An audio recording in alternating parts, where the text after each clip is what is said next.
E aí galera, tudo bem? Eu sou o professor Roberto Cavalcante do canal Atacando a Matemática e hoje eu inicio nossos estudos sobre estatística descritiva. Vou falar um pouquinho sobre tabela de distribuição de frequência e se você não sabe nada sobre esse assunto ou tem alguma dúvida, bora lá comigo, porque eu tô aqui para te ajudar. Roda a vinheta aí.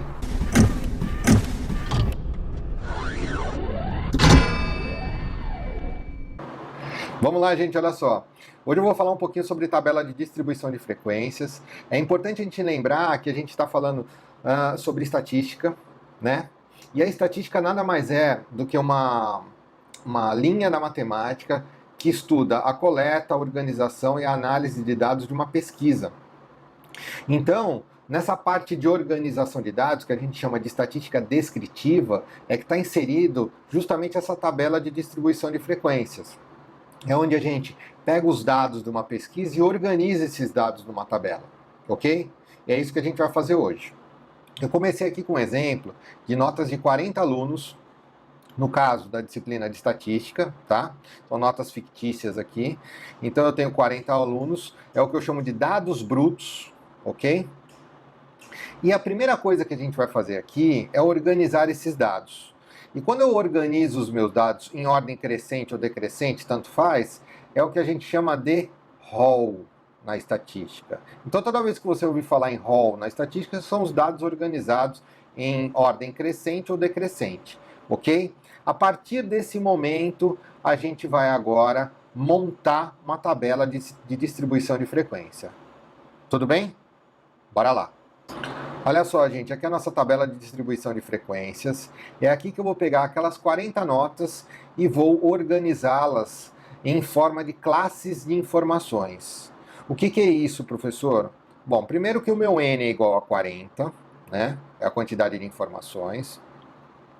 E essas classes aqui são intervalos de notas que eu vou colocar em cada linha aqui, ó, para poder contar a frequência de notas que eu tenho na minha tabela. Então a primeira coisa é saber qual é a quantidade de classes de informações eu tenho, né? E eu tenho três fórmulas para a gente entender e conseguir avaliar a quantidade de classes de informações. É a primeira coisa que a gente faz, né? A primeira fórmula aqui, que é a fórmula do log, eu vou pegar o meu n, que no caso são 40 informações, e vou colocar aqui, ó, num log de base 10. Então eu vou calcular quanto que é o log de 40 na base 10, multiplicar por 3,322 e somar 1. Isso daqui vai me dar um K igual a 6,32. Pode fazer até a continha aí, ok? O que a gente vai avaliar aqui? A gente vai pegar justamente essa informação que é o 6. E eu vou montar as 6 linhas de informações, ok?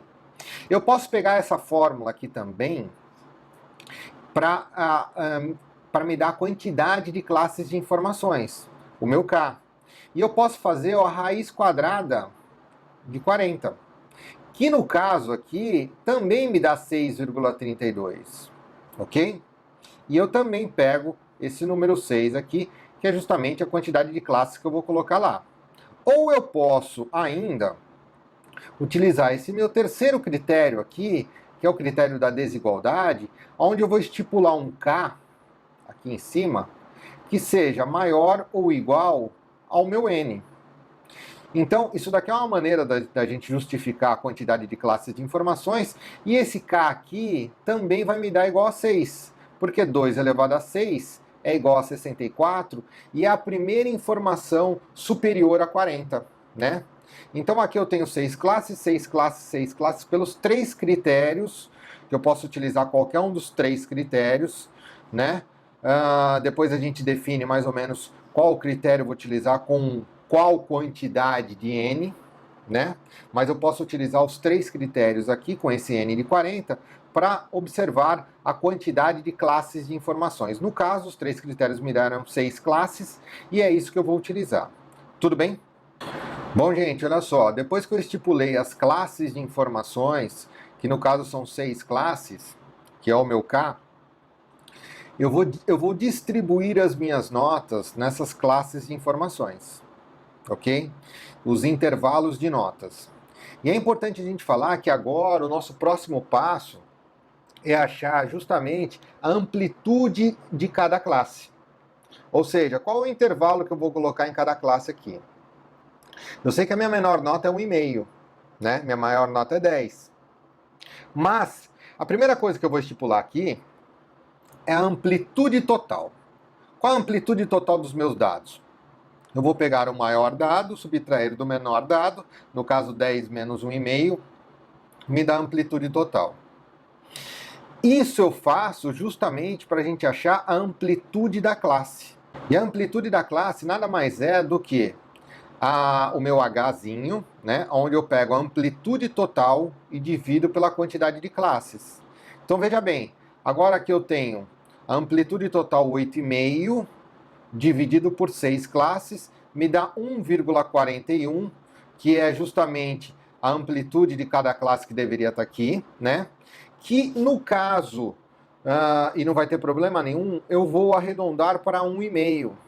Lembra que a gente aqui está descrevendo a organização dos dados. É importante eu conseguir visualizar de forma coerente esses dados. Então eu achei melhor, ao invés de trabalhar com 1,41, trabalhar com 1,5, né?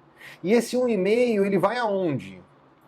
Ele vai justamente ser o intervalo de cada classe. Então a minha nota começa com 1,5, a menor nota, ela vai até 3, que é o intervalo de 1,5, depois do 3 vai até 4,5, do 4,5 a 6 e assim por diante, até chegar no 9 até 10,5. Não tem problema essa última classe ter passado aqui, porque minha maior nota vale 10, né? Mas é importante que todas as notas sejam contempladas daqui até aqui, ok? Para a gente conseguir verificar se isso vai dar certo, eu vou pegar justamente o meu, vou fazer uma verificação e vou pegar o meu K, que são 6 classes, e vou multiplicar pela amplitude.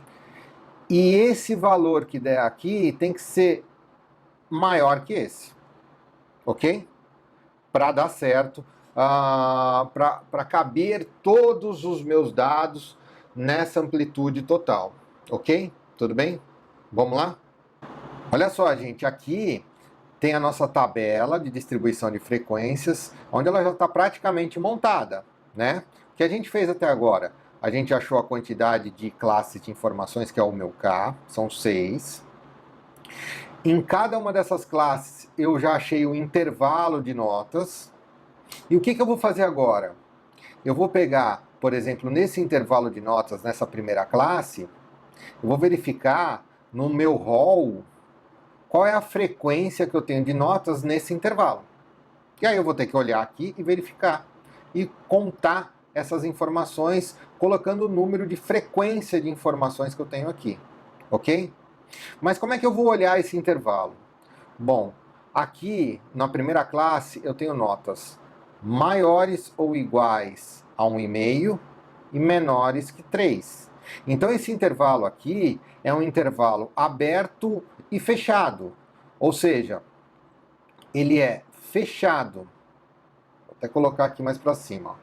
Ele é fechado para 1,5 e aberto para 3.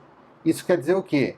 Que as notas que cabem aqui nesse intervalo vai de maior ou igual a 1,5 e menor que 3. Quer dizer, nota 3 não entra aí. Mas vai entrar onde a nota 3? Na classe 2.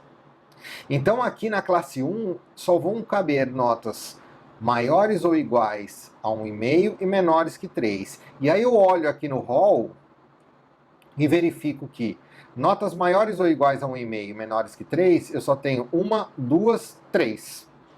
Por isso do 3 aqui de frequência, né? Na segunda classe, eu tenho notas maiores ou iguais a 3 e menores que 4,5. Por isso eu vou colocar 1, 2, 3, 4, 5, 6, 7. O 4,5 não entra, porque são notas menores que 4,5. Então por isso que tem o 7 aqui, ó. Ok? E assim por diante, eu vou montando todas as frequências que eu tenho nesses intervalos. E aqui, gente, olha só, eu já consigo observar muita coisa, né? Eu já consigo observar, por exemplo, que eu tenho 7 notas de 9 a 10,5, que no caso é 10 aqui, né? Mas para manter a simetria dos intervalos, eu coloquei 10,5, não tem problema nenhum, mas eu sei que as notas vão até 10. Então, de 9 a 10, eu tenho 7 notas. Eu tenho a maior concentração de notas, maiores ou iguais a 4,5 e menores que 6. Então, eu consigo já pensar como os dados estão organizados. Eu sei que a maioria dos meus alunos tiraram notas entre 3 e 6, mais ou menos, maiores ou iguais a 3 e menores que 6, né? Então, eu tenho uma característica desses meus dados, ok? Uma outra coisa que eu faço aqui já nessa tabela é o ponto médio desses intervalos de cada classe. Por que essa coluna de ponto médio? A gente vai precisar para o gráfico lá na frente de análise de dados. Então, eu vou precisar dessa coluna de ponto médio, eu já vou colocar ela aqui. O que é o ponto médio e como é que eu calculo cada ponto médio aqui? Bom, o ponto médio é justamente o ponto médio entre 1,5 e 3. Esse ponto médio 2,3 aqui, né? E como é que a gente consegue calculá-lo? Eu pego 1,5, somo com 3 e divido por 2. Vai me dar 4,5 dividido por 2, vai me dar 2,25, mas está arredondado em uma casa aqui. Eu coloquei 2,3, ok? Vamos lá? Bom, aqui, gente, a gente já está quase finalizando. Eu só acrescentei mais uma coluna aqui, que é justamente essa coluna de frequência acumulada. Ela é uma coluna bem interessante, porque aqui eu vou acumulando a minha frequência. Então, por exemplo, até na primeira classe eu tenho 3 de frequência. Na segunda classe eu tenho 3 mais 7, me dá o 10. Na terceira classe eu tenho 22 de frequência, que é o 3 mais 7 mais 12, e assim por diante, né? Então aqui tem que me dar o 40, que é justamente o meu N40, a primeira conferência que eu faço para ver se eu estou contando certo, ok? E eu começo a perceber aqui o seguinte, que a interpretação que eu tenho dessa frequência acumulada, ela é bem interessante. Por quê? Porque aqui, por exemplo, ó, eu percebo que na hora que eu olho esse 22 de frequência acumulada, eu percebo que eu tenho 22 alunos que tiraram notas maiores ou iguais a 1,5 e menores que 6. Olha que interessante isso, né? Então eu tenho mais de 50% dos alunos que tiraram notas maiores ou iguais a 1,5 e menores que 6. Ou seja, eu trago informações a respeito dos dados. Isso é o mais interessante. Aqui, por exemplo, eu sei que eu tenho 28 alunos que tiraram notas menores que 7,5. Então é uma interpretação bem bacana sobre os meus dados também. Tá bom? Vamos lá.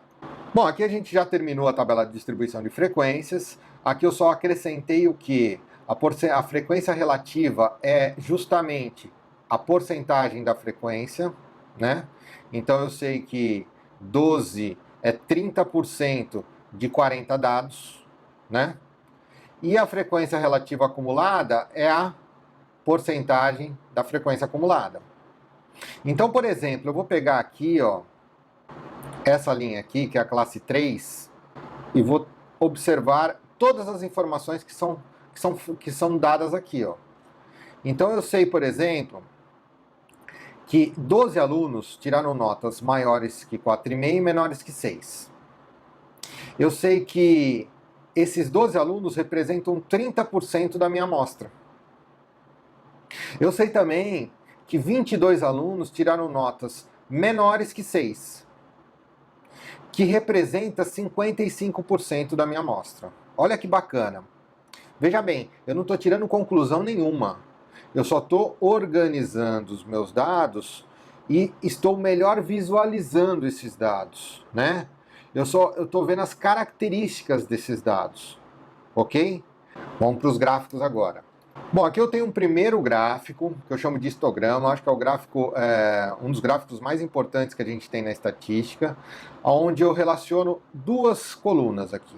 A primeira coluna é a coluna das classes e a segunda coluna é a coluna da frequência. Perfeito. Então aqui eu coloquei, é um gráfico de barras, onde eu percebo todas as classes no meu eixo horizontal, né? Então aqui eu tenho classes que vai de 1,5 a 3 de nota, de 3 a 4,5 e assim por diante. E aqui na coluna vertical eu tenho a frequência de alunos os respectivos alunos que tiraram essas notas, né? E aqui eu percebo de uma maneira bem rápida qual é a maior frequência, qual é a menor, qual é a diferença que eu tenho entre as frequências. Então o gráfico ele serve para isso, ele serve para mostrar para a gente de uma maneira rápida como é que funcionam esses meus dados, ok? Então essa daqui é uma distribuição de frequências que a gente chama na forma gráfica de histograma. E é um dos gráficos estatísticos que a gente tem que são muito importantes. Eu vou mostrar mais dois. Vamos lá? Bom, aqui eu tenho um gráfico que é o que a gente chama de polígono de frequência. É um gráfico bem interessante, que esse é justamente um gráfico onde ele mostra a taxa de crescimento dos meus dados, ou crescimento ou decrescimento, né? Então aqui eu também relaciono duas colunas, né? A primeira coluna é o ponto médio. Lá na minha tabela de distribuição de frequência eu fiz uma coluna de ponto médio das classes. Então aqui é justamente o meu ponto médio com a minha frequência. São essas duas informações que eu relaciono no meu gráfico. Então aqui no meu eixo horizontal eu tenho justamente o ponto médio das minhas classes. E aqui eu tenho a frequência de notas. Perfeito.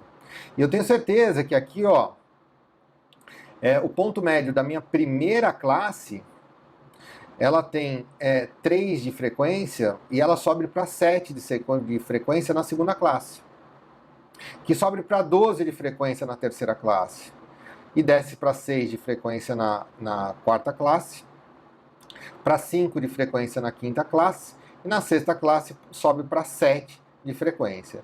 Então ele me mostra justamente essa variação de crescimento e decrescimento. É esse o nosso grande objetivo no polígono de frequência. Tudo bem? Vamos para mais um. E aqui, gente, para a gente finalizar a aula de hoje, eu vou falar sobre a ogiva, ou gráfico de frequência acumulada, que é o último gráfico das séries estatísticas, né, que a gente chama, que são os mais importantes. Lembrando que gráfico é sempre para a gente organizar os dados e visualizá-los de uma forma mais rápida, né?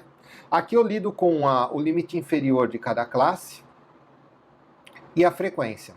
Sempre a frequência entrando, né? E eu pego aqui o limite inferior de cada classe e a frequência e a sua frequência respectiva, e ela vai me mostrando o crescimento acumulado que eu tenho desses meus dados, né? Lembrando que aqui é a nossa frequência acumulada, né? Então eu sei que, por exemplo, até aqui, ó, por exemplo, eu tenho 22 informações ou 22 notas que são menores do que 6. Como aqui eu tenho 28 notas menores que 7,5, tá aqui, né? E aqui eu tenho 40 notas menores que 10, claro, todas as notas. Tudo bem? Então esse gráfico aqui, ele passa a ser muito importante também para a gente visualizar o gráfico das séries estatísticas. Gente, essa aqui foi a nossa primeira aula falando um pouquinho sobre estatística descritiva. É importante que você se inscreva no canal para que ele possa te avisar quando eu postar uma nova aula e você não perder nada. Porque eu tô aqui para te ajudar. Até a próxima aula.